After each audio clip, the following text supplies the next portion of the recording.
Hey everybody. Tonight I just threw a big wad of frozen mysis shrimp in my 125. I don't normally do that. I usually thaw it out and wash it off before I put it in there. But just for the sake of this video, I figured I'd throw it into the bushes up there in the top. That's floating water sprite that I'm calling bushes. And I figured I'd just let the tank do its thing for a little while we talk. Tonight I want to talk about the simplicity behind my tanks and how low tech they are. I don't think people really appreciate sometimes how low tech these tanks really are. All of my tanks are set up the same way. So I want to talk about how I manage them, what my philosophy behind managing them is. And if you have a different philosophy and if you run your tank differently and you're all about the additives, that's fantastic. You know, it's your tank. You can run it however you want. But this is how I run my tanks, and I have my reasons for doing so. I'm fortunate enough in a sense that I'm on a well, and therefore I don't have to worry about treating for things like chlorine and chloramine. I understand that sometimes additives are necessary, but in my case I don't have to worry about them, so I'm fortunate in that regards. But I also don't run carbon, I don't run nitrozorb or zeolite. And I can explain why, and I will get into that as the video continues. But to talk about why I don't use additives, or let's just talk about why additives might be necessary in the first place, that is probably the #1 concern with fish keeping, and it all goes back to our old friend ammonia. I've been talking about ammonia a lot lately. But that's where we're going to start again today. We're going to talk a little bit about ammonia and then move on. I'm not going to bore you with it today. Ammonia is ubiquitous. It is comprised of nitrogen and hydrogen atoms, two of the most plentiful atoms in the entire universe. So ammonia is everywhere. And it breaks down from organic matter, all nitrogen-based, or not necessarily all, but almost all nitrogen-based compounds are comprised of ammonia and will break down into ammonia. It's just everywhere.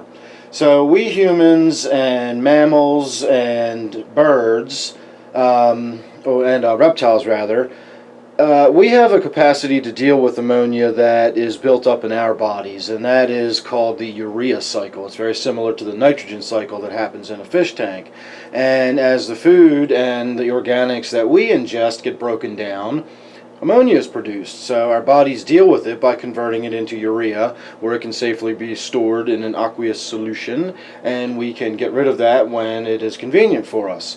Fish do not have this capacity. Fish they don't have a urea cycle in their body. The only way they can get rid of ammonia is by expressing it directly through their gills. And a lot of people think about ammonia being produced in the tank by decaying matter and breaking down waste, but ammonia is being produced in your fish's body by the food you're giving it. And it has to get that ammonia out of its body. So fish will actually express ammonia directly in their urine rather than urea the way we do. And they will also express ammonia directly from their gills into the water column. Now that's in addition to all of the ammonia that's building up in the tank from the decaying poop and little bits of rotten leaf and uneaten food that gets down into the substrate. There's lots and lots of ammonia being produced in your tank. So if fish can't deal with ammonia, yet they live in the wild, and we can bring them in the house and we can put them in these little boxes of water and keep them alive, what's going on? How can we do that if they're so sensitive to ammonia and they can't deal with it?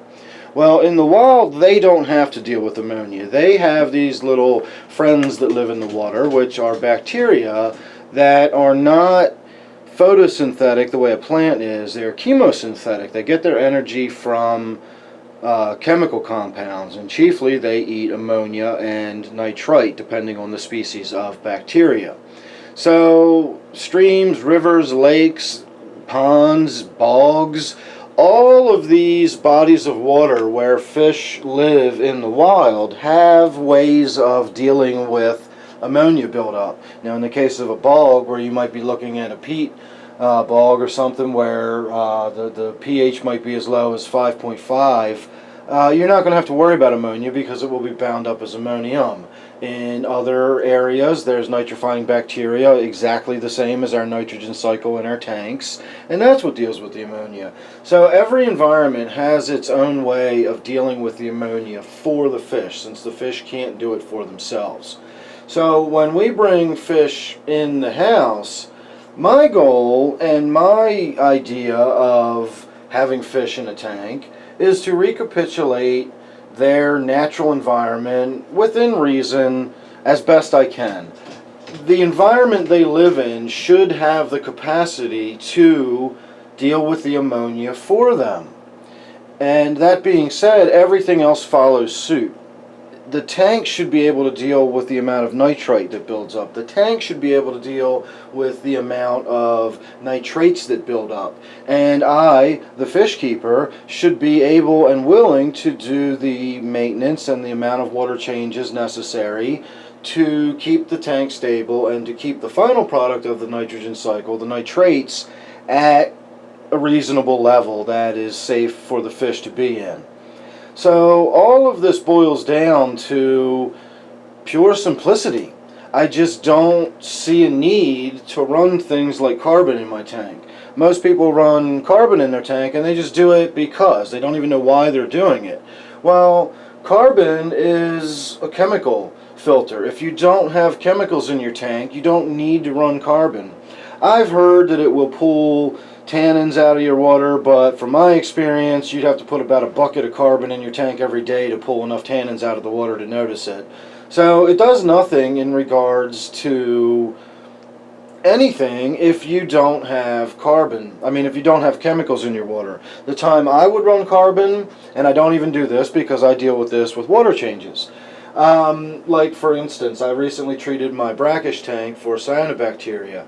Now, after a medication, and of course this is a biological medication, so I don't know if the carbon would actually take it out of the water, but if you ran some sort of medication in your water, and then when the treatment was done, running carbon in your filter for 2 or 3 days afterwards will pretty much take that medication out of the water. It's a chemical filter. Most carbon is used up within a few days of going in your filter anyway, so the idea that you put it in your canister filter and let it run for weeks or months on end, the carbon's pretty much done its thing within the first few days of being in there. And it just doesn't serve any purpose to me. There is some speculation that it can actually do harm to certain kinds of fish. There's people that have linked activated carbon to hole-in-the-head disease, especially with African cichlids, who need very specific water chemistry. Apparently some of the carbon is thought to, again, it's all speculation. I'm not going to go down the road of talking about that. But my point of view, from my philosophy, is if there's any chance it might be harming my fish, it costs money and takes effort to put in my tank, and I have no need to use it. Why would I run it? Why would I put carbon in my filters? I just have no purpose for doing that. Excuse me.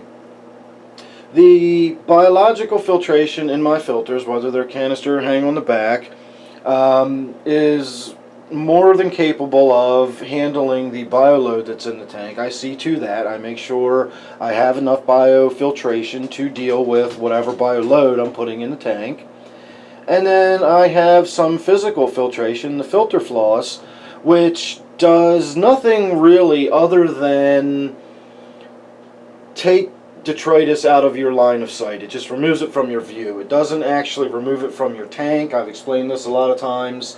If you were in a swimming pool and there was some stuff that was caught in the little basket filter on the side of the pool, you'd still be fully aware of the fact that that stuff was in the pool with you. Just because you don't see it floating in the water column, if you've got crap in your filter, the water's still flowing right past it, it's still breaking down, it's still deteriorating. So the physical filtration I put in my tank, the filter floss, isn't accomplishing anything other than literally sweeping the dirt under the carpet. The dirt is still there, the dirt is still in the room, you just don't see it. Now, from time to time, it does pay to get in there and lift up the carpet and remove all the dirt and get it out of the room, but you don't have to do that every day. It's fine to sweep the dirt under the carpet until you got enough dirt in the carpet that it's time to really go change the filter. So that's all the physical filtration does in a tank. It just collects the dirt in one spot and makes it easy to clean. and the filter moves water around the tank. The movement does two things. The movement keeps the gas exchange equilibrated in the tank by moving the water lower in the tank up to the surface and the surface water down into the water column, and the gas exchange is happening on the surface of the tank, so I don't need anything for that. And the filter also moves my water over my biofiltration, and then that breaks down all of my ammonia, my nitrates, and it leaves me with the nitrates. My plants deal with some of the nitrates, and then I deal with the rest when I do water changes. And that's it. I don't know what else I would need to do. When I do water changes, I don't run a bunch of additives. I don't run prime or anything like that. I don't need any stabilizers. I don't need to add any buffers. I don't do anything to adjust my pH. Now, having said all this, you can argue that I do have a fairly elaborate water conditioning system, so I do a lot to my water before it comes out of the tap. But that's not the same to me as mixing a bucket of chemicals up before I pour it into my fish tank. You know, I don't put the stress coat stuff in there. I don't put the medication in there. I know, I've heard of people that just every time they do a water change, they put like antibiotics and stuff in the tank and medicate the fish just in case something happened when they did a water change. I mean, what do you think's happening when you do a water change? You're taking a little water out of the tank and you're putting a little water back in the tank. Why would you need to medicate your fish after something like that? That just makes no sense to me. So, again, if you've got ammonia or something in your tap water because you've got chloramine or you've got chlorine in your tap water, I get it. You've got to use some sort of dechlorinator or some sort of ammo locker to deal with that, and that's understandable. But in my opinion, if you're running some sort of nitrogen or nitrate absorbing material in your tank, well, I suppose the philosophy could be it's just a different way to manage your nitrates, and you're still keeping your nitrates under control, and you can do less frequent water changes. That's fine if that's your way of doing it. I just don't see it that way. I don't want to run stuff in there to absorb my excess nitrates. When I have excess nitrates, I do a water change, and I physically remove them from the tank. I don't bind them with some sort of binding agents, because some of them, when they become full, will actually dump. If you've got a cation versus an anion ionic exchange medium, one of those makes a big difference to the other, because one will dump when it becomes saturated, and you'll actually dump all that stuff back in your tank. So once you start getting into these things, unless you really understand how these additives are working in your tank, to me it's just playing with fire. The less I do to my tank, and the more naturally I allow it to run and function, and the more I allow it to simply take care of itself, the happier I am as a fish keeper. I just do water changes, and from time to time when the filter gets dirty, I replace the filter, and I take very good care of my nitrifying bacteria. I always stress to people that you should treat your nitrifying bacteria as though it's a member of your tank. It's a member of your community, and it is the most important member of your community. Without it, nothing else can live in your fish tank. So that's the long and short of it, is I just have no need to run anything. Now, having said that about the nitrate absorbing material, if you're running stuff that is there to absorb ammonia, then I can just say that's not a matter of opinion. You're actually doing something wrong. If you've got ammonia building up in your tank, and your Band-Aid that you're putting on it, your way of dealing with that is simply by putting ammonia blockers or ammonia lockers in some sort of packet in your filter canister, and that's what you're considering your treatment for ammonia, you got something going wrong in your tank somewhere. You're not doing something right. Your nitrogen cycle is out of whack. Something is not going right. If your tank is functioning properly, you should have no need whatsoever for any kind of ammo blocker. Now, again, having said that, if you've got ammonia and you need to put it in there until you can figure out what's going on, that's fine, but you need to figure out what's going on. Don't act as though this is the perfectly normal functioning of a tank. I just have to run this ammonia absorbing stuff all the time. Something's wrong with your tank if you have to do that all the time.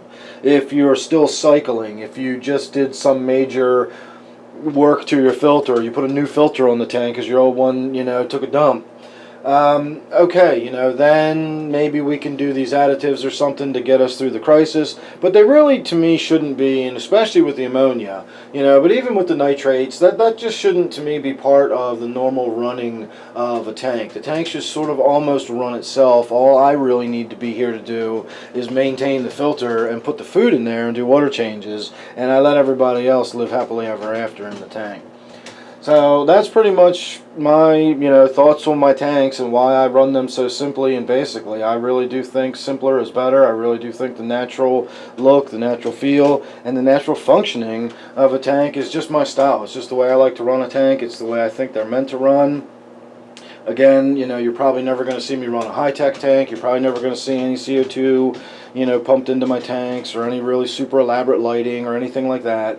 I don't even run ferts or foods or anything for my plants. I use the planted substrate, which does, granted, provide some trace minerals. But in the real world, the earth would do that. The stuff that the plants are growing in at the bottom of the pond is supplying the trace minerals it needs. Nobody has to go pour them into a pond to keep the pond up and running. And the fish waste and the nitrates and the phosphates that break down from the regular running and everyday life of the tank is what goes into feeding my plants. So it all balances out. The fish feed the plants do feed the fish. Again, simpler is better. I let nature do its thing. That, to me, is the pinnacle of fish keeping. The best thing I could do would be run this tank filterless. Simply have some power heads in there to move the water around, and then manage the physical detritus by hand. Hand vac it every couple of days to keep the bottom clean, and then actually have a filterless tank. I could do it. It would just be more physically labor intensive than I'm than I'm willing to do. I like the idea that I can get in there once a month, once every 6 weeks, and just change the filter. And in the meantime, the filter does all the work for me. It moves the water around the tank, it vacs the bottom for me, so to speak. And I don't have to have the additional labor of having the completely simplistic tank. At that point, the only thing I could go more low tech would be natural lighting. We're in my basement, so that's not going to happen. So we're about as low tech as we can get. We don't do the additives, we don't do the ferts, we don't run the carbon, we don't run the nitrosorb. Nothing. I got a filter that moves water around the tank, and I feed fish and I do water changes. So I'd really like to hear your thoughts on it, how you run your tank, what your ideas or whatever for using additives, or why you do or don't. Maybe you won't after this. Maybe you'll sort of rethink how you manage your tank. I don't know, but I'd like to hear. So put your comments down below. Subscribe to my channel if you're not already. And if you are, I thank you. I also thank you for watching this video, and I will see you real soon on the next one.